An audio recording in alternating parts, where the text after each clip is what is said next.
At the edge of two continents, where the Atlantic Ocean surrenders to the Mediterranean Sea across a strait just 14 kilometers wide, lies a kingdom that has spent 1,000 years standing at the crossroads of worlds. It is a land sculpted by ice-capped mountains that plunge toward golden desert, by cedar forests that give way to endless dunes, by a coastline that watches two seas argue over where one ends and the other begins. The light here shifts by the hour and by the region, a soft Atlantic haze over whitewashed fishing towns, a hard desert brilliance that turns the Sahara's sand the color of embers at dusk, a cool mountain clarity in villages where snow dusts the high Atlas in winter. This is a place of profound contradiction, fiercely traditional and quietly modern, Arab and Amazigh, African and European, ancient and endlessly reinventing itself. These are the mountains, deserts, and medinas of Morocco. From above, the kingdom appears as a bridge, not merely geographic, but cultural, spiritual, historical, connecting Europe to Africa, the Mediterranean to the Sahara, the old world to the new. But to look past the postcard is to discover something deeper, a nation of Amazigh farmers and Arab merchants, of Sufi mystics and phosphate miners, of grandmothers who still speak a language older than Rome and teenagers who live stream from rooftops overlooking thousand-year-old medinas. This is a story not of a single Morocco, but of many Moroccos, layered one atop another like the tanneries of Fez. This is the story of what it means to live suspended between two continents, two identities, 2 centuries. This is the story of the quiet life in Morocco. Life in Morocco is governed by a rhythm that is at once ancient and unshakably present, a pulse set not by the clock on the wall, but by the adhan, the call to prayer, rising 5 times a day from 1,000 minarets to remind the kingdom that time here is measured in devotion as much as in hours. The day often begins before the sun itself, with the first call drifting over sleeping medinas and waking villages alike, a sound so woven into daily life that Moroccans describe not hearing it so much as feeling its absence when they travel abroad. In the neighborhoods of Fez and Marrakesh, the morning ritual is the walk to the Ferain, the communal neighborhood oven, where families carry dough shaped by hand at home to be baked among their neighbors' loaves, the baker knowing whose bread belongs to whom without needing to ask. It is a small act, repeated for centuries, that turns something as simple as breakfast into a quiet daily proof of belonging. By mid-morning, the souks stir into motion, nowhere more theatrically than Marrakesh's Jema El Fna, a square that has functioned as marketplace, stage and communal living room since the 11th century, its rhythm shifting from the quiet clatter of orange juice carts at dawn to the smoke and storytelling of the evening food stalls.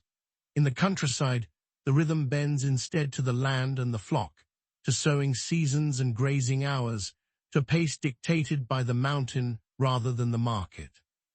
And running beneath all of it, in city and village alike, is the ritual of ate, the sweet mint tea poured from a height into small glasses, offered not as a beverage but as a pause, an insistence several times daily that conversation matters more than the clock.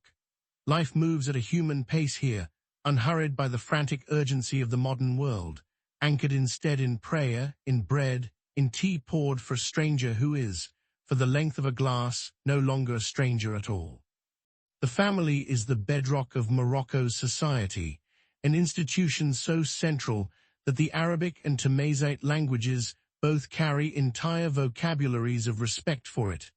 Words for the eldest aunt, the father's brother, the grandmother whose kitchen is the true center of gravity in any home. It is common for 3 generations to share a single household or courtyard, the grandparents not tucked away, but woven into the daily rhythm of the family, consulted on decisions large and small, present at every meal. Children grow up inside a wide, dense web of cousins, uncles, and neighbors who function less like acquaintances and more like an extended family with no clear edges. This closeness is not merely emotional, it is structural, expressed most powerfully in an Amazigh tradition called twiza, a word that describes the practice of an entire village gathering, without payment or expectation, to bring in a neighbor's harvest, raise the walls of a new home, or repair a roof battered by winter. Twiza is not charity. It is reciprocity, understood by everyone as a debt that will one day be repaid in kind, a quiet insurance policy written not in paper, but in shared labor.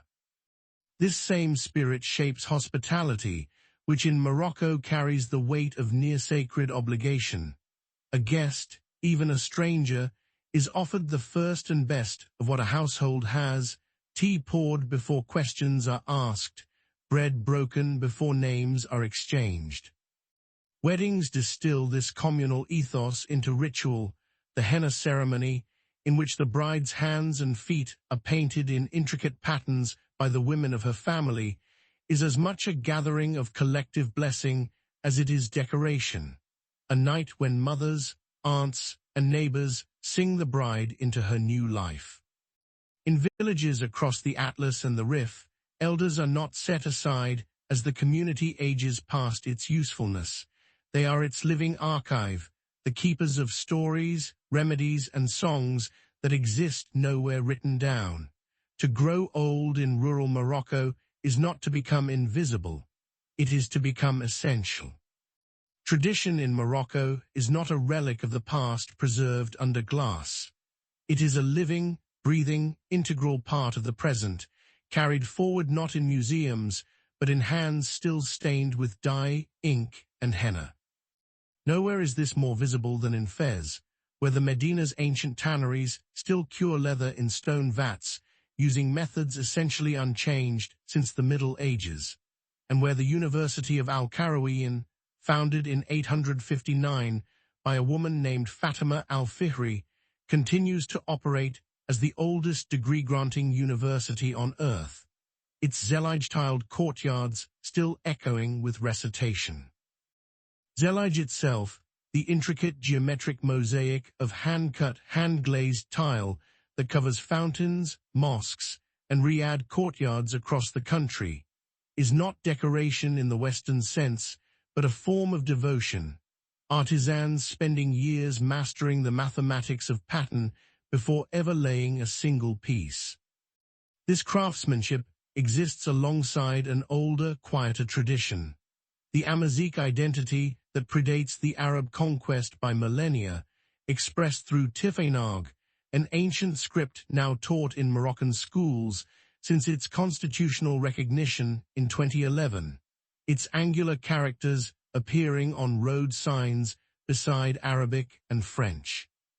In the villages of the Rif and the Atlas, Amazigh women still weave carpets whose patterns encode family lineage and protective symbolism, a language written in wool rather than words. Music carries its own layered inheritance. In Chefchaouen, the annual Chefchaouen World Music Festival draws hundreds of thousands to hear Nawa music, a hypnotic, percussive tradition rooted in the spiritual practices of West African communities brought to Morocco centuries ago, now recognized by UNESCO as part of humanity's intangible cultural heritage.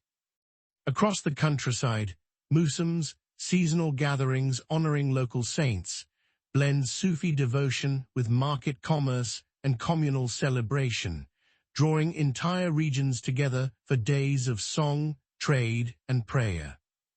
Clothing, too, remains a quiet declaration of identity.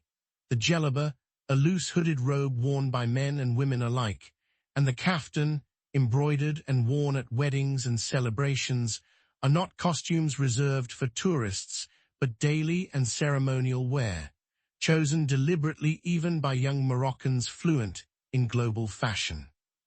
This is a nation that has absorbed Andalusian refinement, sub-Saharan rhythm, Amazigh endurance, and Arab scholarship without ever dissolving into any single one of them. A culture that borrows constantly and forgets nothing. The land and the phosphate-rich earth beneath it have always been the providers for the Moroccan people, and the rhythm of the national economy still rises and falls with the fortunes of both. Beneath the plains of the interior lies the largest known reserve of phosphate rock on the planet, controlled almost entirely by the state-owned OCP Group, whose mines and processing plants near Kouaribga and Jorf Lasfar have made Morocco, in the words of its own engineers, sit atop roughly 70% of the world's known reserves.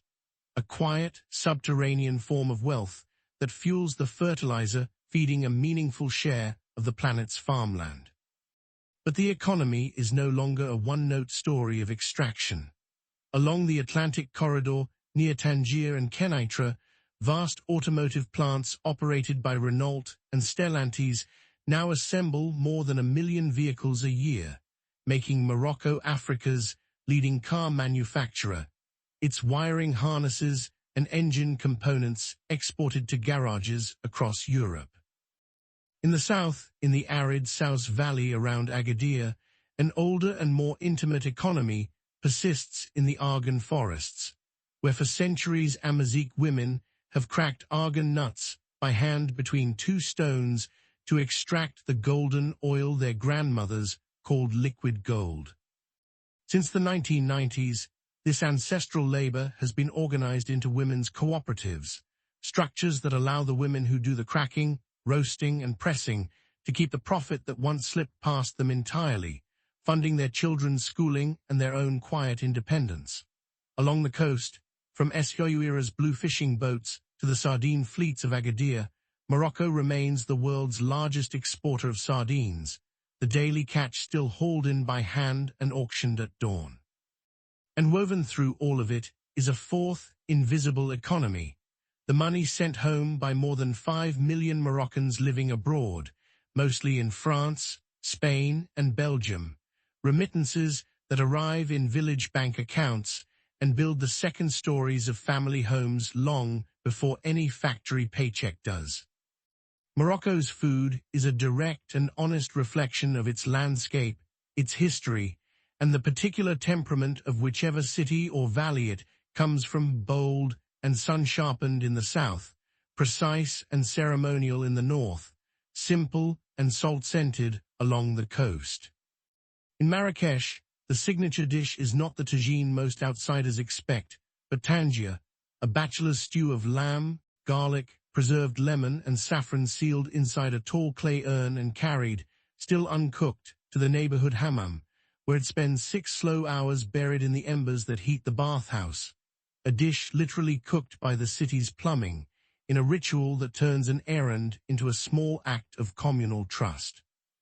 In Fez, the cooking turns more precise and ceremonial, nowhere more so than in pastilla, a pie of shredded pigeon or chicken wrapped in Walker pastry, dusted with cinnamon and sugar, its sweetness and savor held in a careful, ancient balance.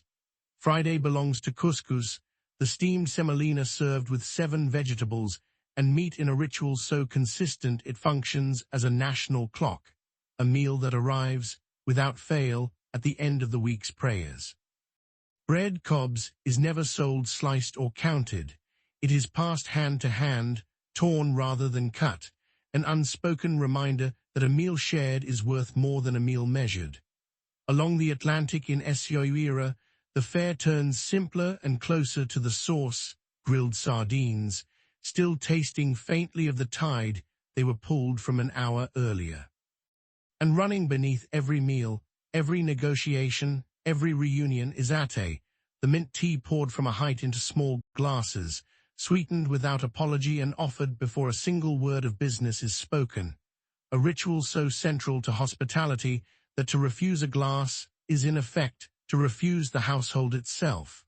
To eat in Morocco is to be told, again and again, that a stranger is only a guest who has not yet been fed. To truly understand Morocco is to understand its nature, which refuses, more stubbornly than almost anywhere on earth, to settle into a single character. The Atlas Mountains cut the country diagonally in half, a spine of 3 ranges, the high, middle, and anti-Atlas, that hold back the Sahara and gather the snow that becomes the rivers that make the lowlands green. At their crown stands Jebel Toubkal, at 4,167 meters the highest peak in North Africa, its summit usually locked in snow from November until June, reachable only from the Berber village of Imlil after a 2 to 3 day trek, guided by mountain men who have known its ridgelines since childhood. To the north, the Middle Atlas softens into something almost unrecognizable as African terrain. The cedar forests around Azru, some trees centuries old and several meters wide at the trunk, shelter troops of wild Barbary macaques, while the nearby town of Ifrane, built with pitched alpine roofs, has earned the nickname Little Switzerland for a landscape that turns white and silent under winter snow. Southeast, near the town of Tinghia, the Todra River has spent millennia cutting through rose-colored limestone to form the Todra Gorge, its sheer walls rising more than 300 meters apart in places only a few meters wide, drawing climbers who scale rock still warm from the desert sun below. And then past the last of the palm oases along the Dra, Morocco's longest river, stretching some 1,100 kilometers before vanishing into the sand. The mountains simply surrender to the Sahara itself, where the dunes of Erg Chebbi near Merzouga rise up to 150 meters, shifting color from gold to rose to a deep ember red as the sun drops, their shape rewritten nightly by a wind that never fully stops. All of this meets, eventually, the sea, 1,835 kilometers of coastline split between an Atlantic shore of wide sandy beaches and fishing towns cooled by the Canary Current, and a Mediterranean edge where the Rift Mountains drop sharply into cliffs and hidden coves. Few nations hold snowcap, cedar forest, desert dune, and ocean cliff within a single day's drive of one another. Morocco does not just contain these landscapes, it is negotiated between them, a country perpetually deciding which version of itself to be. For all the weight of its history, Morocco is a remarkably modern and rapidly connecting society, one where the ancient and the engineered are never more than a glance apart. In 2018, the kingdom became the first nation in Africa to open a true high-speed rail line, Al Borak, its silver Alstom trains cutting the journey between Tangier and Casablanca from nearly 5 hours to under 2, racing at 320 kilometers per hour past the same countryside donkey carts still travel at walking pace. An extension toward Marrakesh, timed to the 2030 FIFA World Cup that Morocco will co-host, is already under construction, promising to draw the imperial cities and the Atlantic coast into a single fast, continuous corridor. On the Mediterranean, the Tanger Med port complex has grown into the largest container port in Africa and the Mediterranean combined, linking Morocco to more than 180 ports across 70 countries.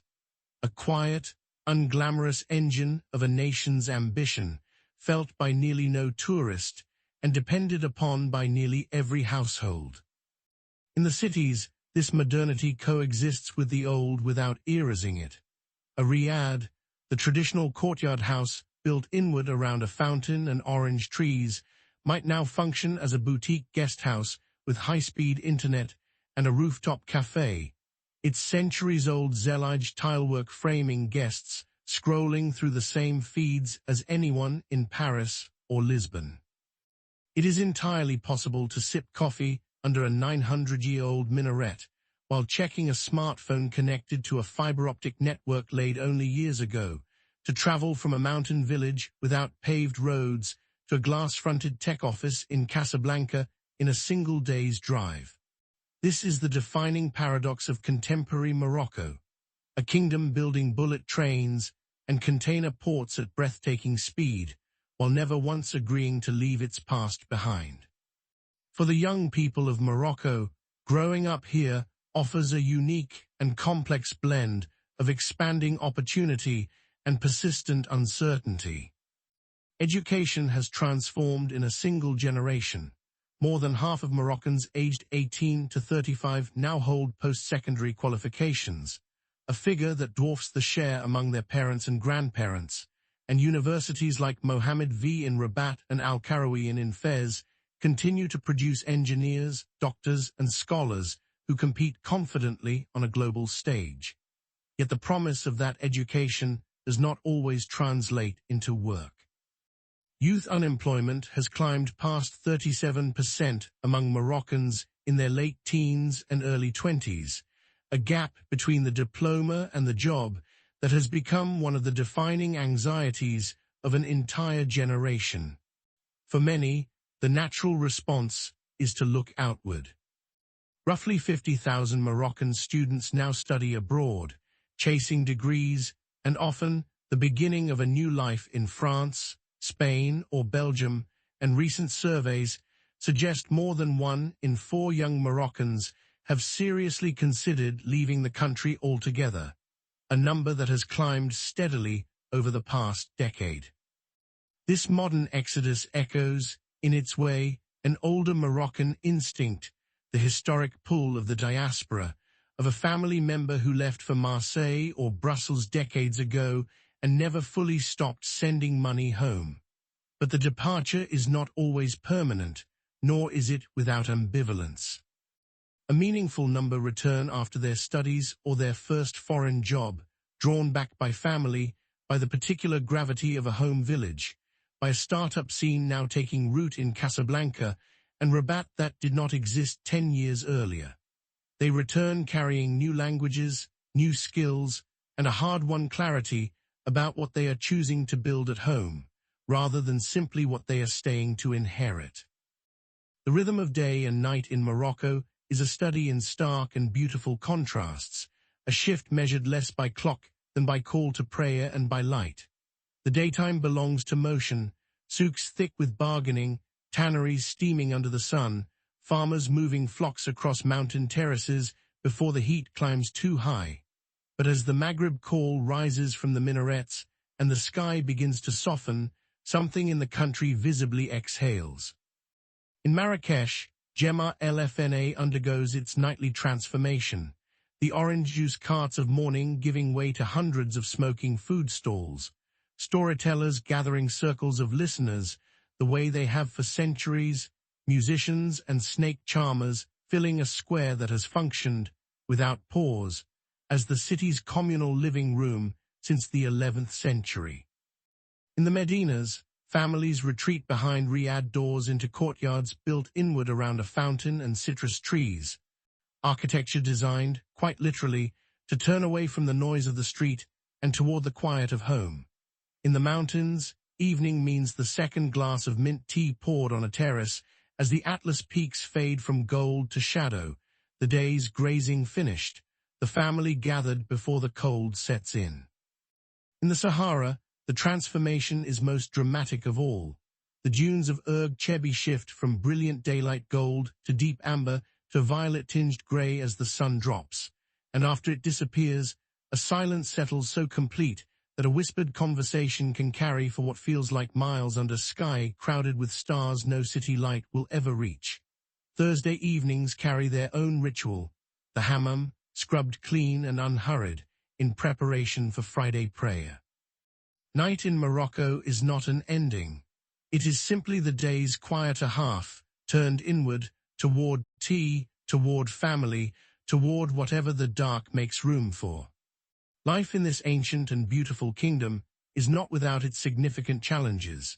In September 2023, a powerful earthquake struck the high Atlas near Al-Hayraz, killing nearly 3,000 people and reducing entire mountain villages to rubble in seconds, a wound still visible in the scaffolding and half-rebuilt walls of towns that once seemed as permanent as the peaks above them. Water, too, has become a source of quiet anxiety. Years of drought have pushed dam levels across the country into dangerously low territory, and hydrologists now warn that per capita water availability is drifting toward the threshold the United Nations classifies as extreme scarcity, a slow-motion crisis that touches everything from the wheat fields of the interior to the orange groves outside Marrakesh. The cost of living has climbed faster than many wages, particularly in the cities, where young graduates increasingly find a diploma is not the guarantee it once was. Youth unemployment remains stubbornly high, a pressure that pushes a rising share of Morocco's most educated toward Marseille, Madrid, or Brussels rather than Casablanca. There is also the delicate, ongoing negotiation between preservation and progress. How does a nation welcome record numbers of tourists to Chefchaouen's Blue Lanes and Marrakesh's Medina without hollowing out the very authenticity that draws them there in the first place? These are not abstract debates. They are the daily calculations of farmers watching the sky, parents watching their children's flight paths, and a kingdom watching carefully how much of itself it can modernize without losing. So why do people choose to stay? Why, in a world of open borders and endless comparison, do so many Moroccans build their lives inside the same Medina walls, the same mountain villages, the same Atlantic fishing towns their grandparents called home? The answers are as varied as the landscape itself, but they circle back to the same few truths.